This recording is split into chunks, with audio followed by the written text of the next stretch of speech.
morning, everyone. My name is Joan Morales. This is Ale. Uh, our topic is Raynaud's phenomenon. Oh, yeah. So, what is Raynaud's phenomenon? Raynaud's phenomenon is a condition affecting the distal extremities, such as the toes, the fingers. It's characterized by a drastic change in color and also odd sensations and in the affected areas. It results the cause of it is irregular vasoconstriction. This causes changes in blood flow.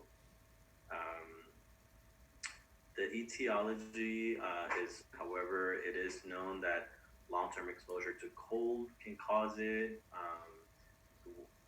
The environment, such working with heavy machinery, consumption of caffeine, and it is broken down into two types: primary Raynaud's and secondary Raynaud's.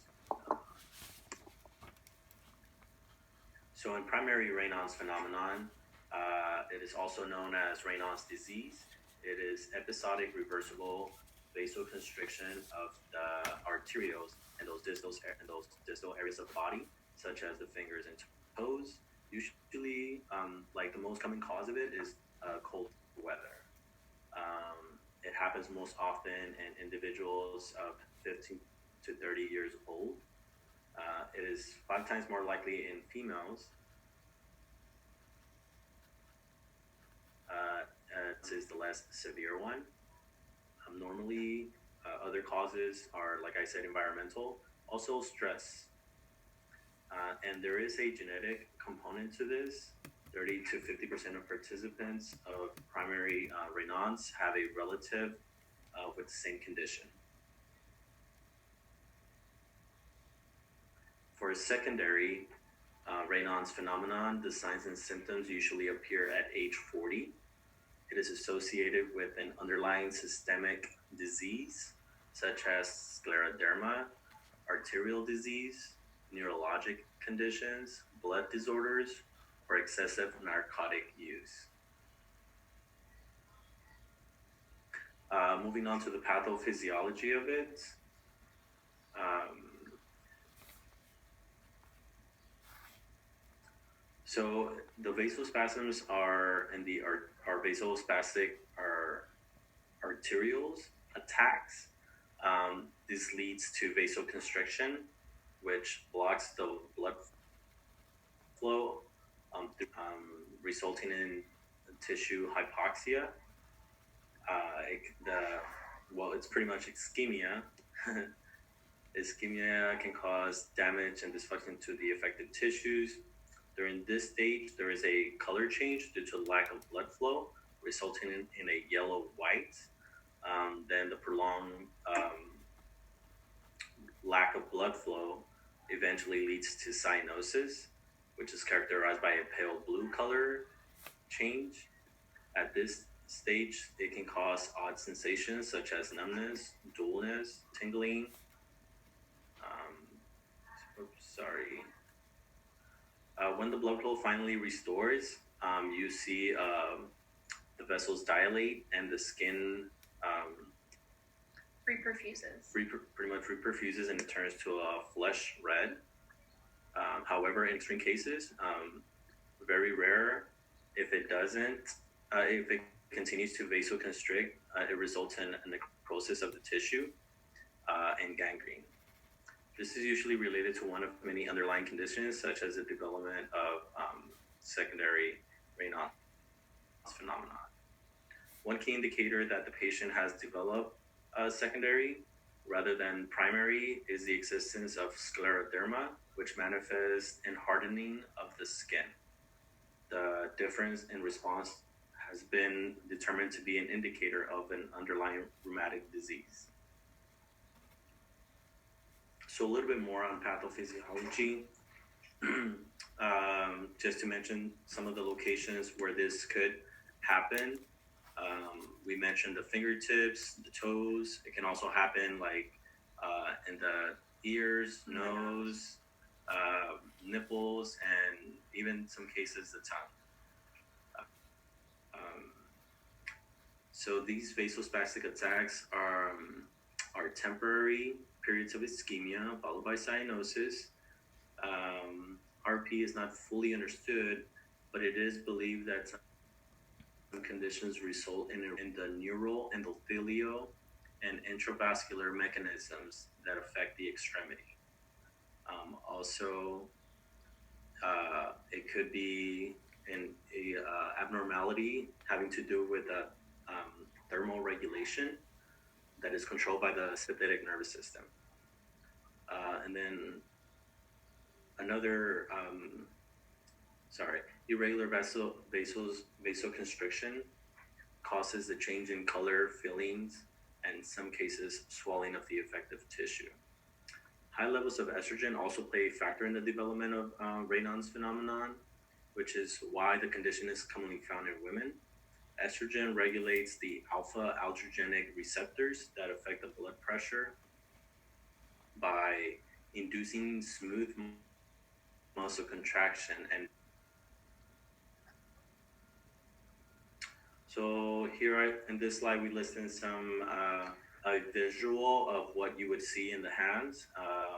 And once again, some signs and symptoms is the numbness, the tingling, throbbing, aching pain, cold extremities, and once again, the locations of it, and you can see the color change here.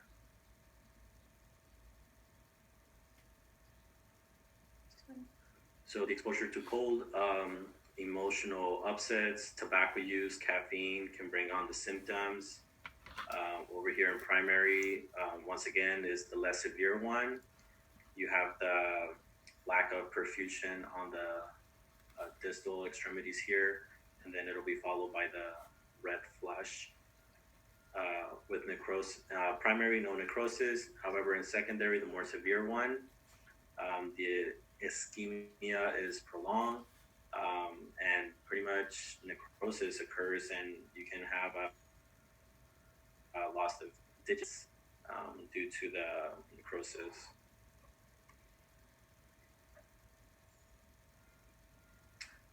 For patient of Raynaud's, so this is the patient encounter. This is what we did, but this is what we would usually do for any patient. So if you're assessing a patient that could have potentially Raynaud's, these are some of the questions that we would ask. So we will assess the general appearance.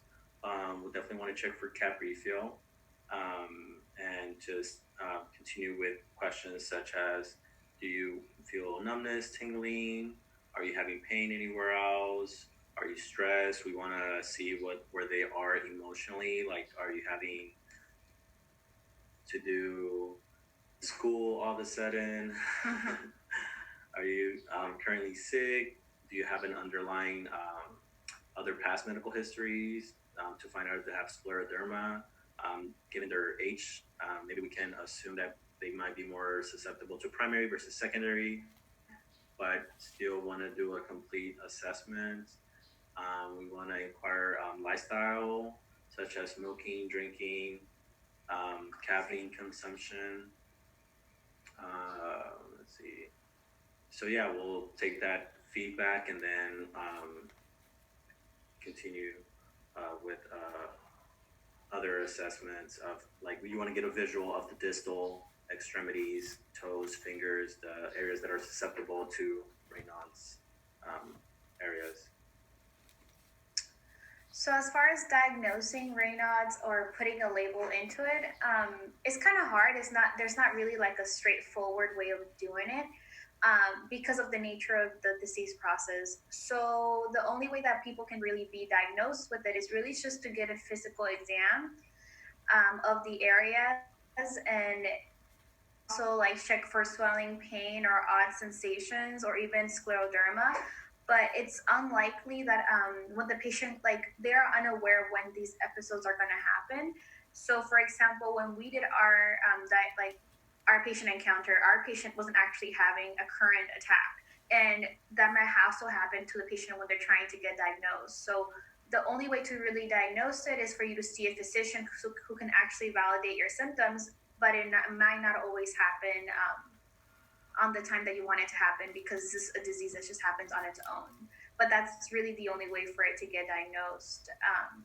Obviously, once you go into secondary Raynaud's, it could be diagnosed when it's too late. But the idea is for us to diagnose it when it's primary, so we can do the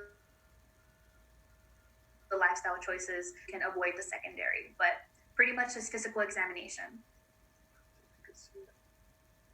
That's fine. Yeah, right here. This is your screen.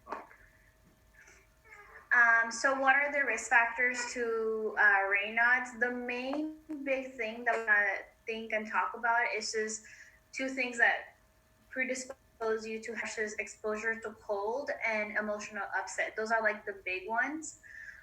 But if we want to break it down to primary versus secondary, obviously for primary, being a female, being of the female sex is what predisposes you, as well as that younger, is it 30 to 15 to 30 years old, 44. and 44 for secondary.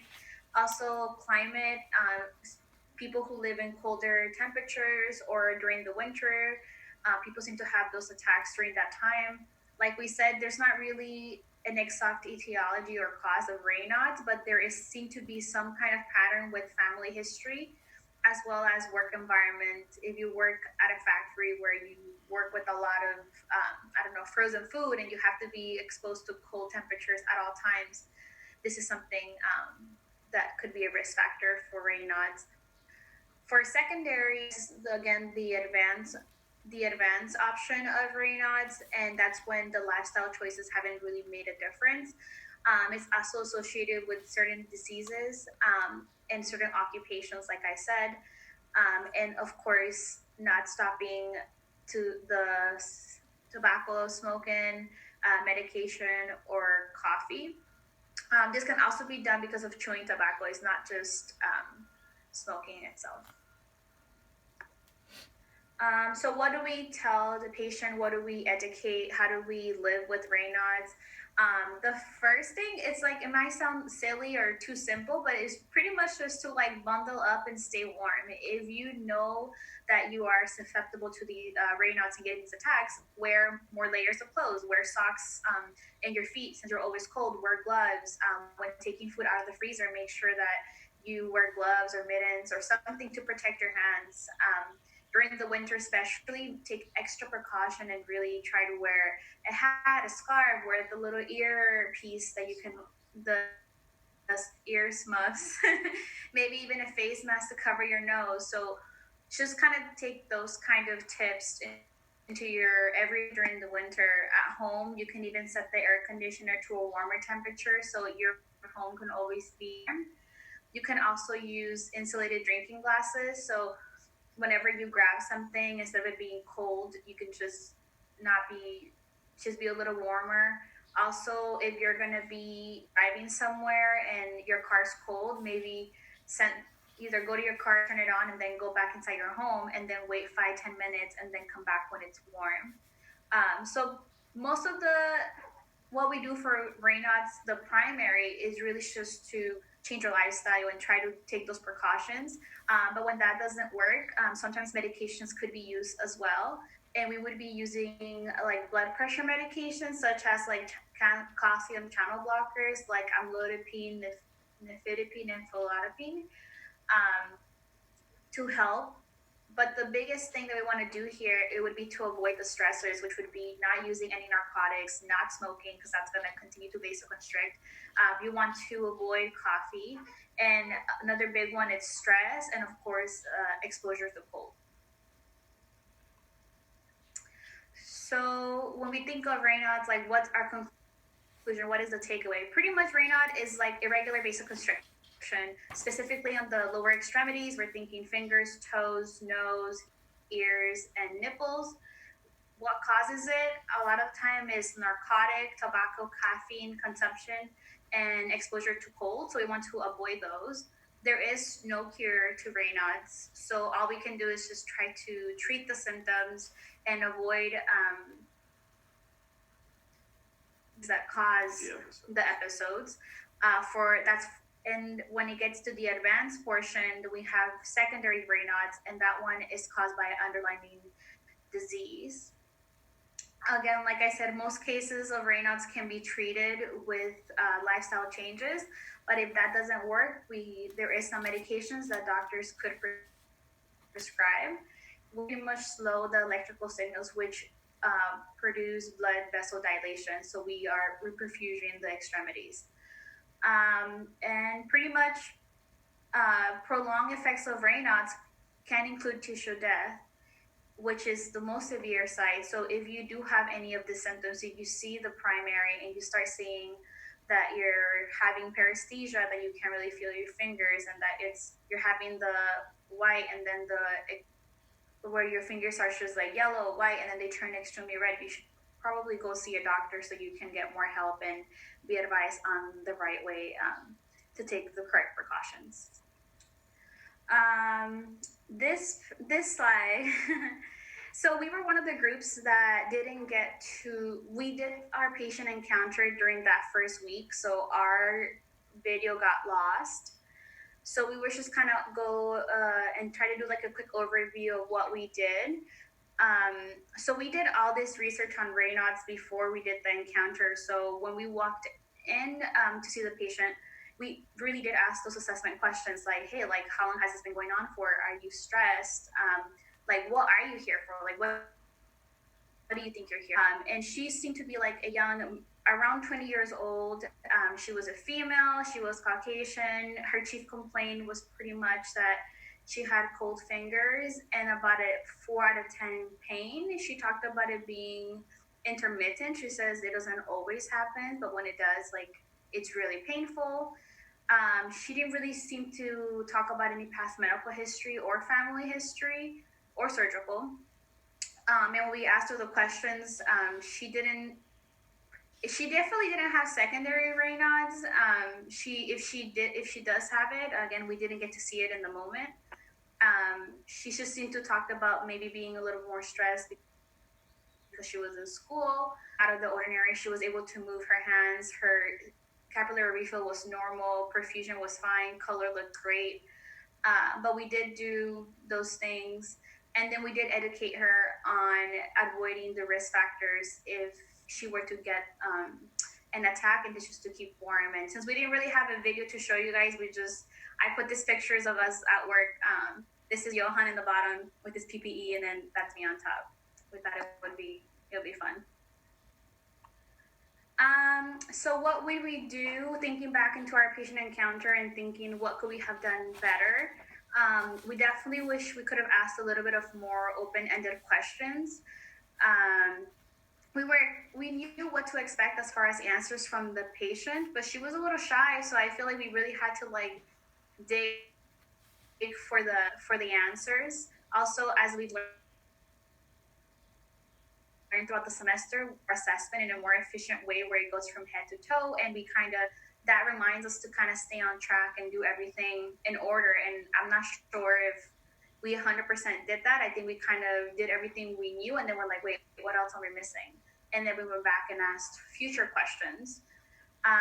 We would also, now that we've looked even more into Raynaud's, we have more examples and more tips that we can really give her. So we would have had this information then, we would have definitely given her more education. And then also another thing that happened during our encounter was that she was here for Raynaud's assessment, wanted to assess her feet. She kind of got a little shy and she didn't really want to show us her feet. So next time, I'm not sure if this is something that we could improve on our end or the patient, but we would ideally like to assess her feet because that's one of the main body areas that's affected by Raynaud's. And then also we would love to provide her with a handout for her to take home. That would be very useful. So we did get the message about the handout. So we did make a quick little handout slide where it would just give a quick tip, and pretty much it just says Raynaud's, describe the condition. So pretty much Raynaud is the result. It results when there's a decrease in blood flow to the fingers and toes when someone's exposed to cold weather or stress. But don't forget, it's most common in fingers and toes, but it also includes ears, nose, and nipples. What's the main sign typically be color change from white to blue to red due to the decreased blood flow in usually the fingers or the toes. What do? We mostly manage through lifestyle modifications and sometimes medication. And what do we advise our patients is to just stay warm, wear more clothes, socks, boots, mittens, gloves, um, and to don't go barefoot. Those pretty much are like the main giveaways of Raynaud's. And of course, if your symptoms increase or if they worsen despite your at-home measures, you really need to go see a physician. And if you ever have unrelieved blue or purple skin changes, that could mean necrosis. So you need to go to the ER. And that one. And that's it. Does anybody have any questions or comments? We would love to answer them. So my question is secondary Raynaud's solely related to another disease process, or does primary somehow become secondary? From what we gathered, it can be that it could happen that way, where primary Causes can lead to secondary, but most secondary is when you have those you have an underlying condition such as scleroderma, which is the most common one. So in the text or the articles you were looking at, it was mostly defining secondary by severity of symptoms? Okay. Correct. So I think it could be both ways. I think secondary is just the extreme version of primary. That's when you've had primary for a long time, you've tried the lifestyle choices, and you just have a lot of attacks back to back, where a point where secondary is necrosis. But also, all these other conditions automatically send you to secondary. You don't even get to go through the primary phase. Right. Mm-hmm. And then anybody else on the line have any questions for Alondra or Johan? Mm-hmm. No questions. I don't have any questions. Thank you guys for watching. I know. So do you feel like going through this, you gained like a increased understanding of the disease? I mean, I feel like I have it. She keeps saying that she has it. She does not have it. My fingers always get cold. I don't think I'm at a point. I think I'm just like a pre-Raynaud's, which is not really a diagnosis or a thing. But my feet and my hands really do get cold, and that's the reason why I wanted to do this topic, because I've heard of it and it's an issue for me, and I wanted to like look into it. So it was fun and it was very interesting. Yeah, it's interesting because I mean, Raynaud's is really, really a difficult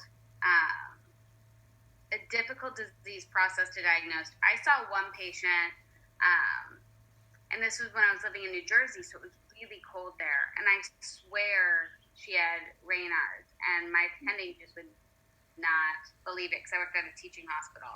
So he had me call the hand specialist, like plastic surgeons down, and they opened up her finger to make sure, because it could be, so Raynaud's can sometimes look like tenosynovitis, so essentially with finger infections, the tissues get infected as well, and you end up with these sausagey red fingers. Mm-hmm. And they kept saying that they were sure, there was something else going on. But her story was she was moving a cold trash can, putting it out for, trash day. Mm-hmm. And immediately after, it got really bad. And then she came in, same season, but a few weeks later, and it happened again. She was like getting something out of the freezer. And I don't know. I don't think my attending still believed me. It was really nothing else wrong with her. Was she having the episode when she got to you, or was it already relieved?